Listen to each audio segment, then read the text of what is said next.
Eventually, you're probably going to be faced with a situation where you have to fire at somebody in DayZ, and whether or not you've done it before or you've got a decent KD, there are things you can do to make sure you win almost every gunfight. And here, I'll go through a bunch of things that'll probably help you out. If you like the video, please leave a like or a subscribe, it really helps me out. But without further ado, let's get into the video.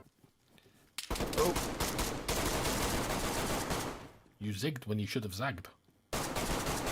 Starting off simple with the absolute basics and working our way up, you need to fire first. That additional millisecond you spend drawing and firing can mean the difference between life and death. That doesn't mean kill every player you see on sight, although if you ambush everyone well enough, you probably will win every gunfight. So I suppose there you have your answer, and that's the end of the video. And as always, until next time, no. What I mean is, don't leave yourself open. There is a moment in every conversation where something will click and you need to decide there and then. And more times than not, you need to decide to shoot first. This is especially true when you encounter two people at once. If there are two people, they already have the advantage over you, so they are more likely to just take you out to get your supplies. Next, you need to understand the basics of DayZ's gun systems. Bullet drop, recoil, single shot, semi-auto, full auto, how to switch between their fire modes, how to fire 2 bullets at once, bolt action, pump action, zeroing. This all seems simple, but without having a good feel for these guns and without knowing how to fire them well enough that you can do it under pressure, you might as well be holding a ticket to the coast, because that's where you'll end up. Checking out the guns you have takes minutes. Understanding its caliber of ammo, its penetration, and so on are all important things to know. And this kind of leads me into the next thing: practice PvP. There are servers dedicated to straight up gunplay on every platform. It's kill, die, spawn, kill servers similar to that of Call of Duty, or at least the closest you can get on DayZ. And I always recommend people utilize these kinds of servers to get used to handling and firing guns. DayZ doesn't have a high gunplay to survival ratio, meaning you can spend 3 hours surviving in less than 4 seconds in battle. By using these PvP servers, that switches that around and builds up a skill you otherwise wouldn't be able to build, or would at least only build slowly. Next, learn to hip fire. So many people's immediate reaction is to aim down the scope, and a lot of the time not only is this not necessary, but a mistake. The time it takes you to aim down the sights, you could have just unloaded a full magazine on them. It's easy to do, and if you need to use that little aim aid to learn it, go for it. Use any aid available to help you improve. Don't clear the screen for clout. Do what suits you and improve your skills. Next, most guns have attachments, but not all of them are really that useful. At the same time, some of them are. For example, I always get attachments for assault rifles. Guns like the M4 are greatly improved with them. However, not every attachment is great. Torches and suppressors are necessary aids in some circumstances, but they can be hindrances in a live gunfight. Remove them if safe and if you feel necessary to better increase your gun's ability. Next, I advise you to use flash and frag grenades when necessary. The threat of a frag can be more effective than the frag itself. Generally speaking, if a player hears a grenade unpin or even hit near them, they're more likely to run away and relocate, giving you the ability to not only pinpoint their location, but maybe get a few shots in. Making somebody leave their cover is one of the greatest ways to take them down. Now, you might be wondering why I didn't mention the smoke grenade, and I don't know why, but I'm mentioning it now. Smoke grenades are great for blocking death funnels, hiding cover switches, or just straight up providing protection when being fired on. They can even be used to distract very useful items in the right circumstances. But for a full guide on how to master sniping like a pro, click here. And as always, until next time.